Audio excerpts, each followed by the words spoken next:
Shaun here, and today we're gonna check out the new Razer Phone 2. We're gonna check it out.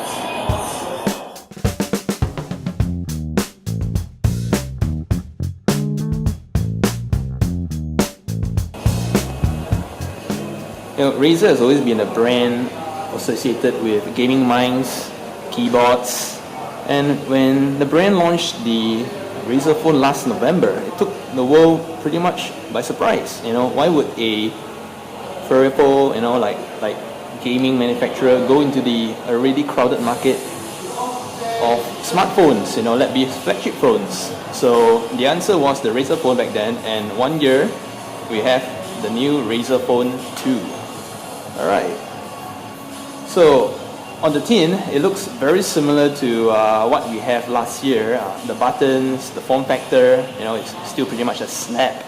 And you get all the good stuff on the old phone back in this new one. So a quick look on the external surface. We have the same two volume rockers on the left hand side, as well as the SIM slot, as well as the integrated fingerprint sensor and power button on the right side. So it's pretty much a one-handed thing here. The front-facing speakers are still retained, and so is the microphones on both ends. So if you can't really tell much of a difference between the old and the new phone, the differences are minute. It has gotten about half a millimeter thicker and wider as well, but you can't really tell much of the difference until you put them side by side. The thing which really blows away, like the competition, is the screen. So what we have here is the same tried and tested IGZO 120Hz refresh rate screen. It's fantastic, it's built for gaming, but I can really see the true power of this, for web surfing and even productivity apps.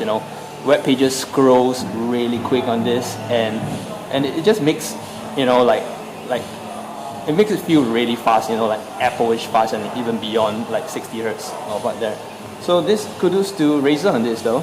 The screen is slightly bigger this year. It's 5.72 inches, just 0.01 inch bigger.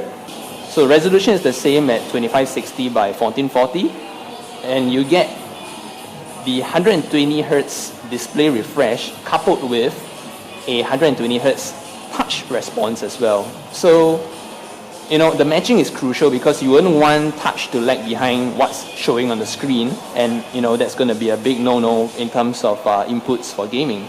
So it's kudos to Razer for keeping to that. The brightness of the screen had been bumped up to from 380 nits on the previous phone to 580 nits, so that's about a 35% increase in brightness, and you can really see it in the display right here.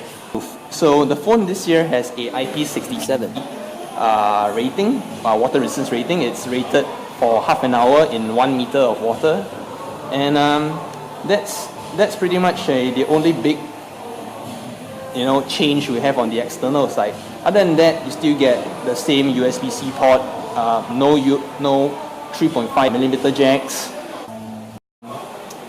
You still need a dongle for that. The phone comes with Android Oreo, and Razer mentioned that there will be pipelines, updates down the roads to push it up to Android 9 Pie. So powering the Razer Phone 2, right, is a new updated Snapdragon 845 paired to 8 gigs of RAM. So no change in the RAM department, just a bump in the processor area. It's similarly paired to a 4000 mAh battery, a large capacity battery, and one of the highest in the market right now. So the real advantage of the processor is you get really fast movements. It's a gaming phone, you get really good benchmarks, and that's what Razer is aiming to target in this already crowded market.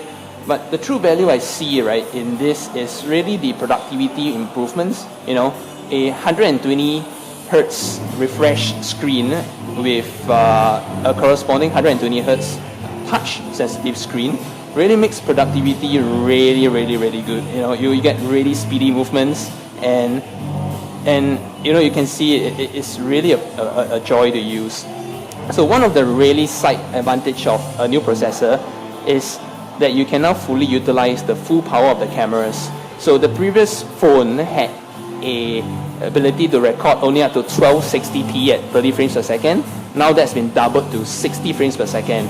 And you have now 1080p recording up to 120 frames per second. Another notable change now, right, is the camera. So the camera has been moved from the top left hand to the center now, and the dual tone LEDs now sits in between the dual camera setup. The thing which is really cool for this year is that you get, that's why you have it, the Razer logo. It's illuminated now, and it's fully customizable to 60 million colors depending on your choosing. Just like what you see in their Razer's line of mice and keyboards as well. So kudos to them on that. It's a really sleek, industrial looking package, unlike a rectangle with rounded edges. So yeah, that's pretty much it on the industrial design part. Alright, so this concludes my first impressions of the Razer Phone 2. I hope you like the walkthrough of all the various features, and see you soon in an upcoming video then. Thank you, and take care. Bye.